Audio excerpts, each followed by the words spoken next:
Elvira sedang dimabuk cinta bersama Pangeran Julien ketika pipinya ada yang menepuk. Oh, rupanya dia sedang bermimpi. Kenyataannya dia sedang di dalam kereta kuda bersama ibunya yang bernama Rebecca dan adiknya yang bernama Alma. Mereka melanjutkan perjalanan memakai kereta lain dan sampailah ke sebuah rumah yang megah. Tuan Otto pemilik rumah dan anak sematawayangnya yang bernama Agnes menyambut mereka. Lalu mereka masuk ke dalam rumah. Oh, ternyata Elvira dan keluarganya bukan hanya diundang untuk makan-makan atau sekedar bertamasya, tapi Tuan Otto bermaksud meminang Rebecca dan mereka pun menikah di hadapan anak-anaknya. Untungnya anak-anak cepat akrabnya. Agnes sejak awal sudah mengajak Elvira ke kamarnya, dan gadis berbehel gigi itu mengagumi apa yang ada di sana. Dan saat makan malam keakraban mereka, canda tawa mereka dikejutkan oleh Tuan Otto yang sesak napas, menyemburkan darah dan wassalam alias jadi almarhum. Gimana dong nasib Elvira sekeluarga yang numpang di situ? Nasib Agnes yang tidak punya siapa-siapa lagi? Bantu dulu subscribe dan mari kita lanjutkan.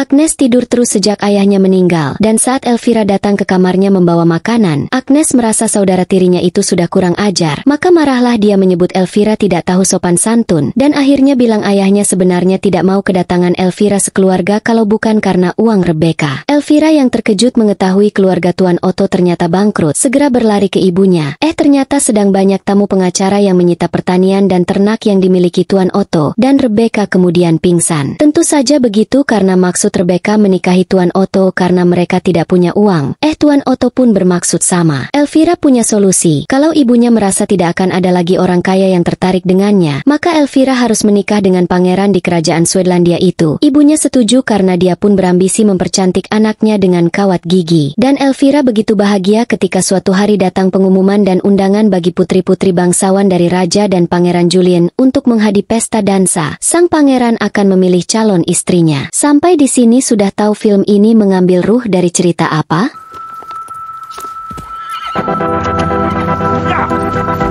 Rebecca memang ibu yang ambisius. Dia mengundang dokter kecantikan di zaman lampau di dunia dongeng ini untuk mempercantik Elvira. Maka Elvira pun dicabut kawat giginya, dipalu hidungnya sampai Elvira menjerit-jerit sebagai operasi plastik zaman sekarang. Dan Elvira pun memakai topeng hidung di sekolah persiapan pesta dansa. Nona Sophie sebenarnya tidak suka Elvira. Terang-terangan dia menyebut Elvira terjelek dan menyuruhnya mundur. Tapi pasti dipilih untuk penari utama Elvira terpilih. Elvira terkejut tapi suka. Ternyata itu karena Nona Sophie disogok oleh Rebecca. Kalau Agnes dipuji sebagai yang terbaik, tapi di rumah dia kecewa dan gelisah karena Rebecca tidak juga berniat menguburkan ayahnya dengan alasan tidak ada uang padahal uangnya dipakai membayar dokter kecantikan. Padahal juga jenazah Tuan Otto sudah mulai membusuk. Keuangan di rumah besar itu jadinya memang dikelola Rebecca karena Agnes dianggap masih anak-anak. Sampai di sini tahu ini cerita apa?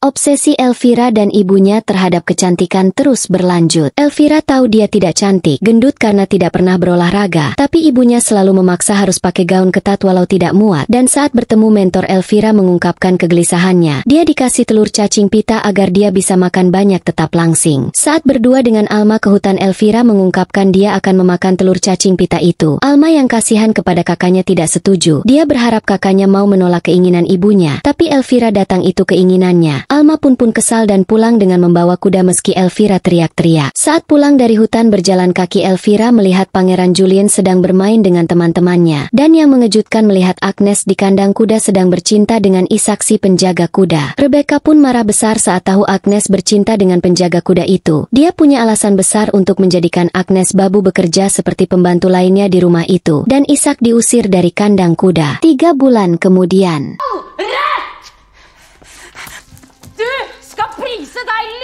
Agnes akhirnya menjadi pembantu di rumahnya sendiri. Elvira dan Rebecca semakin terobsesi dengan kecantikan. Elvira ditambah bulu matanya meski mesti menahan sakit karena dijahit manual tanpa obat anti nyeri. Dan malamnya Elvira dengan wajah diperban kelaparan karena di dalam perutnya sudah ada cacing pita. Saat di dapur mencari makan dengan mata tertutup tentu membuat gaduh. Agnes datang dengan celurit karena mengira pencuri. Ternyata Elvira dan Agnes kasihan, dikasihlah Elvira kue-kue sampai perutnya tidak berkerubuk lagi. Sejak itu Agnes menyiapkan makan Elvira Elvira. Tapi saat makan mie Agnes tersinggung karena sisirnya sudah dipakai oleh Elvira tanpa memberitahu. Dan ternyata banyak rambut nyangkut, artinya rambut Elvira rontok dan Elvira pun menjerit saat menyadarinya. Suatu malam datang orang-orang membawa gaun indah. Saat memakaikannya kepada Elvira, Rebecca baru sadar rambut anaknya rontok. Tapi ibu sadis itu tersenyum lagi saat perancang gaun memasangkan rambut palsu dan Elvira tampak cantik sekali. Besok pesta dansa dan ibu anak itu berharap Pangeran Julian memilih Elvira sehingga mereka bisa kaya raya lagi.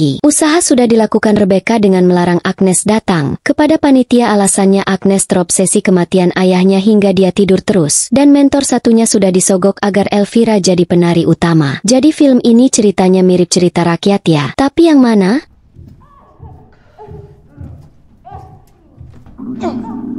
Perut Elvira selalu berkerubuk sejak ada cacing pita di dalamnya. Setelah malam-malam dia makan kue sepiring besar. Elvira ke dapur dan mendapatkan Agnes memakai gaun simpanannya. Elvira marah, merebut dan menyobek gaun itu. Rebecca kemudian datang. Agnes berlari sambil menangis lalu tertidur di samping mayat ayahnya yang sudah dikerubuti belatung dan ulat. Elvira tidur setelah dikasih obat tidur. Besoknya di acara pesta dansa semua mata tertuju kepadanya. Putra-putra bangsawan yang kaya raya mengantre ingin berdansa dengannya. Pangeran Julian mengajaknya berdansa. Tapi saat ramai dan gembira berdansa putra-putri bangsawan itu tiba-tiba datang seorang putri dengan gaun indah memakai cadar. Putri itu sangat cantik hingga Pangeran Julian pun berpaling lalu berdansa dengan putri yang baru datang itu. Elvira lalu berlari. Orang-orang mengira Elvira kecewa ditinggalkan Pangeran Julian. Padahal bukan itu cuma itu tapi juga perutnya yang terus berbunyi tidak kuat lagi ditahan. Elvira muntah-muntah dan yang keluar telur-telur cacing pita. Elvira kelelahan dan pusing. Tapi kemudian datang Rebecca dan memaksa Elvira harus berdansa karena banyak putra bangsawan menunggunya. Rebecca malah sampai menampar karena Elvira seperti mau menyerah.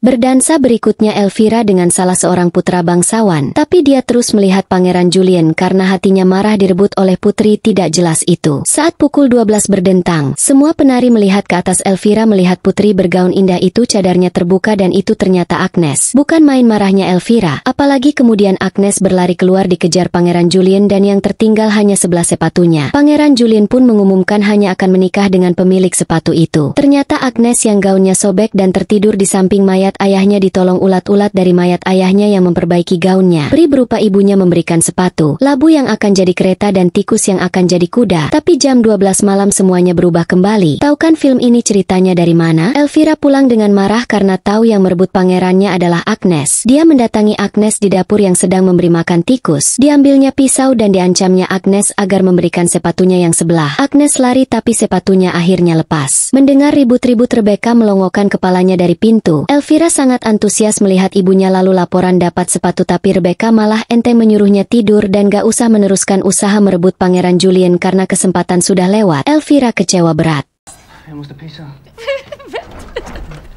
Elvira, go on. Elvira yang sudah terobsesi harus menikah dengan Pangeran Julian kecewa dengan ibunya yang ternyata sudah memasukkan berondong putra bangsawan ke kamarnya. Begitu tahu kakinya terlalu besar untuk sepatu Agnes, ide gilanya muncul lagi. Dipotongnya jari kakinya lalu menjerit. Alma datang, dia sangat khawatir dengan kakaknya, lalu mengikat kakinya agar darah berhenti. Rebecca datang lalu menangkan anaknya dengan memberi obat tidur. Si berondong yang ikut pingsan melihat darah. Alma terkejut waktu ibunya punya niat memotong jari kaki Elvira yang satunya lagi. Dia pergi, dan nyatanya Rebecca memang ibu yang kejam. Mungkin surga tidak di telapak kakinya, karena jari kaki Elvira lalu dipotong.